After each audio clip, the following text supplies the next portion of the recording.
Hello, I'm Tony McKenzie. My topic today is a university curriculum of becoming, a fit-for-greater-purpose education for the professions. I hope you'll remember ICERI 2013 as the conference where you heard that guy talk about his theory of teaching for living meaningfully. This presentation and our ICERI conference paper offer windows onto my PhD thesis, which I presented for examination in August this year.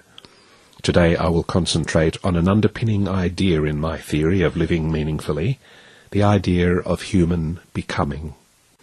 I gratefully acknowledge the artists whose images are included in this presentation. The transcript is available at the URL on screen. It includes details of the images I used. Being drawn to the allure of wholeness, harmony, balance, integrity in our lives is a natural defining characteristic of being human.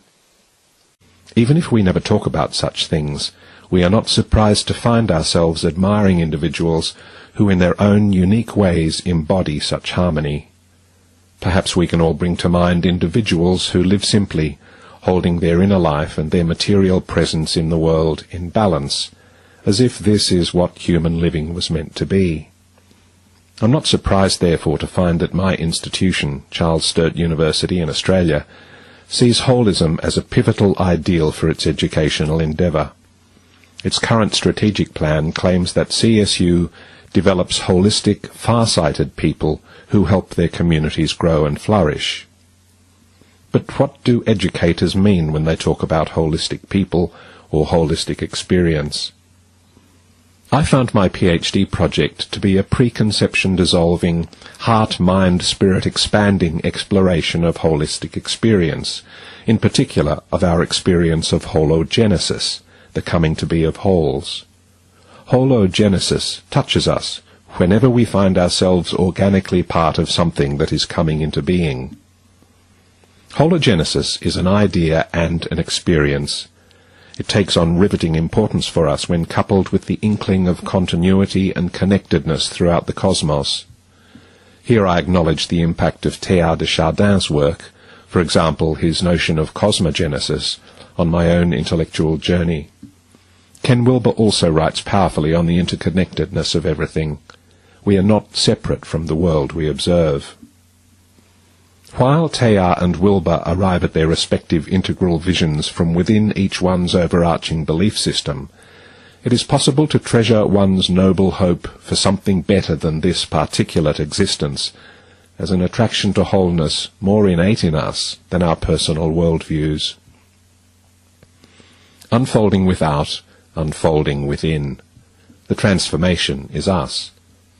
Over 20 years ago, in a seminar paper on creativity, I tried to put into words the impetus behind all the caring professions and all the carers in the world. From whatever depths, for whatever reason, I find myself engaged in searching for a solution, the missing factor capable of integrating the fragments, the missing note bonding noises into harmony. This most immediate, almost involuntary action I take, again and again, is perhaps the primary characteristic of my social existence. Any assessment of my relationship with the world, of my meaning, must recognize within my deep identity a making whole behavior reminiscent of the healing processes in biological and ecological systems. As individuals nurture and respond to this stirring, we, intone a harmonic of the human phenomenon. Henry Bortoft wrote in his book The Wholeness of Nature that whereas explanation is analytical, understanding is holistic. This insight can help us grasp the significance for one's individual life journey of the hermeneutic circle. I wanted to research a way of reconceptualizing the educational endeavour, particularly in the university context, in light of the possibility of viewing life as a hermeneutic journey in which living meaningfully is realizing individual potential, is more fully realizing the human within. Hermeneutic consciousness, as conceived by Nicholas Davey, becomes the engine room of lived hermeneutics.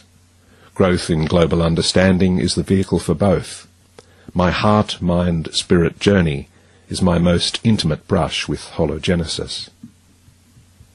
living meaningfully. In my thesis I propose and defend a hybrid sense of the idea of meaning-making.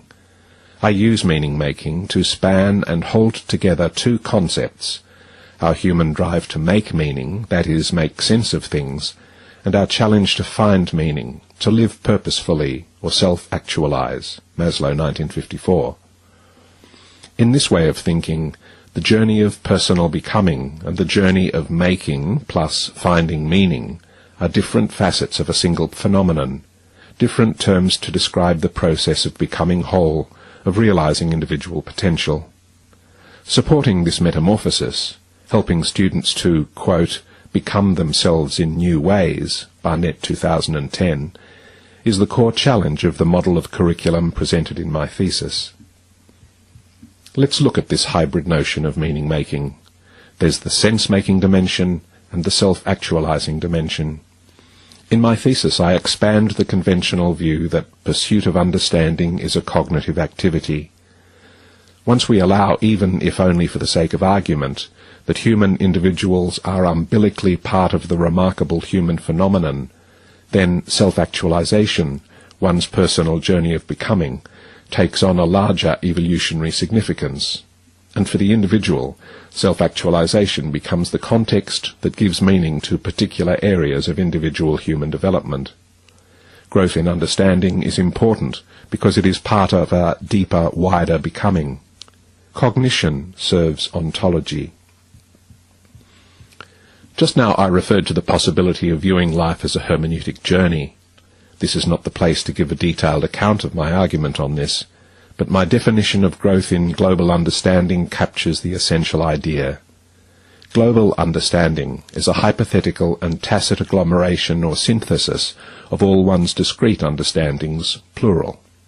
Growth in global understanding is the progressive realization of an ever more complex, comprehensive and coherent sense of self in the world. The hybrid construct sense of self in the world is a useful concept because it offers a doorway into metacognitive reflection on one's growth in understanding. Sense of self in the world spans the domain of the meaningful and can be used in one's hermeneutic journey of living and in one's journey of professional formation while at university as a leitmotif and interpretive key for integrating each day's new learnings into one's existing frame of understanding. In view of my strong interest in the experience of growth in understanding, I was naturally drawn in my research to Karl Bereiter's argument on the educational importance of teaching for understanding. However, given what I have already said, my curriculum of becoming framework calls for a wider conceptualization of this curriculum goal. For example, reflecting on one's sense of self in the world leads us sooner or later to consider the integrity and sustainability of the planet. As our conference paper reminds, planet Earth is struggling. Here's a recent comment from scientist-environmentalist David Suzuki. Human beings have become a new kind of force on the planet. We are now so powerful that we are changing the biological, the chemical and the physical properties of the planet on a geological scale. Unfortunately, we are so powerful that we are undermining the very life support systems of the Earth. For my co-authors and me, the plight of the 21st century biosphere is an educational challenge of critical importance wherever teachers ply their trade. Humans are the only life form capable of understanding the gravity of fouling one's own nest. We propose in our conference paper that the history of civilization is the story of the battle between our higher and lower selves, and that a curriculum of becoming seeks to cultivate our higher selves. A 21st century curriculum of becoming will need to find ways of reaffirming humankind's relationship with the source of life, thinking that needs to be applied at various scales of social organization, because the problems we face owe their intensity to the complexity of the global economy, lifestyle, life world. So how might all this influence the way we conceptualize the challenge for university education in the 21st century? Our paper includes this figure from my thesis. It gives a bird's-eye view of my design framework for a university curriculum of becoming. At the very time I was immersed in my PhD, CSU was engaged with the idea of curriculum renewal, and this triple hologenesis conception of curriculum transformation was my response to my research project and to my reflections on institutional practice. It became a core element of my research output. The diagram seeks to name the critical elements of institutional transformation as it aligns its practice with the ideal of a fluid curriculum of becoming blueprint. In proportion as a course teaching team achieves consensus on the goal of a professional preparation curriculum, the curriculum what, and on the best means of achieving that outcome, the curriculum how, it takes on the character of an intentional course community of belonging. That community enacts, that is, lives out its curriculum of becoming, and students, rounded, grounded practitioners in training, graduate as novice, rounded, grounded practitioners, ready to enter their chosen fields of work. I invite you to read our paper to become familiar with the framework's triple hologenesis unfolding, H1, H2, and H3.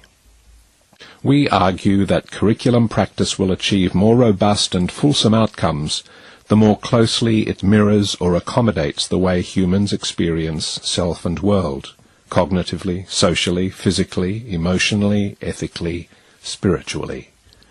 This view is consistent with Margaret Archer's realist social theory, according to which our thinking life is organically enmeshed in our embodied practice.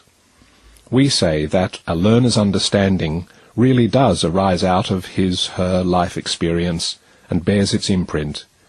The corollary of this is that one's meaning perspective and one's hypothetical state of global understanding are as unique as each individual's life story.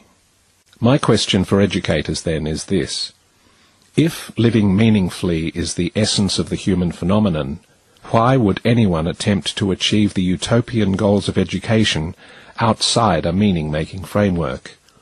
At the very least, this rather different way of conceiving our educational challenge is food for thought.